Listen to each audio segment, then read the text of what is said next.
Postville, Iowa has all the makings of a prototypical American small town. Surrounded by cornfields, white houses, and red barns, it begs Norman Rockwell to paint just one more picture.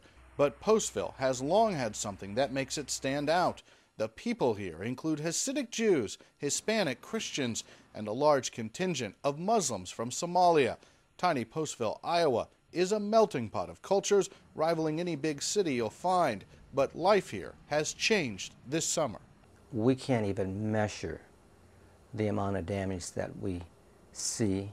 In May, agents from Immigration and Customs Enforcement raided Postville's largest employer, a food processing plant on the edge of town. 389 illegal immigrants were arrested. Hundreds more fled in fear. There were pillows and blankets in the pews, and people were sleeping in the pews. Little tiny children were playing games in all of the aisles. For a week, 400 people sought sanctuary at St. Bridget's Catholic Church. Everybody was torn apart.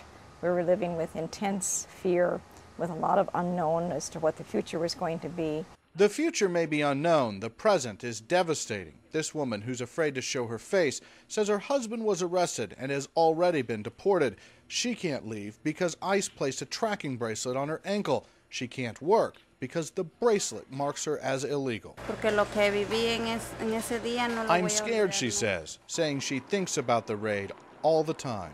By all accounts, there are hundreds of families like this one, families who've been separated, fathers deported or in jail, children and mothers left behind with no way to support themselves. When I sit across the table from people,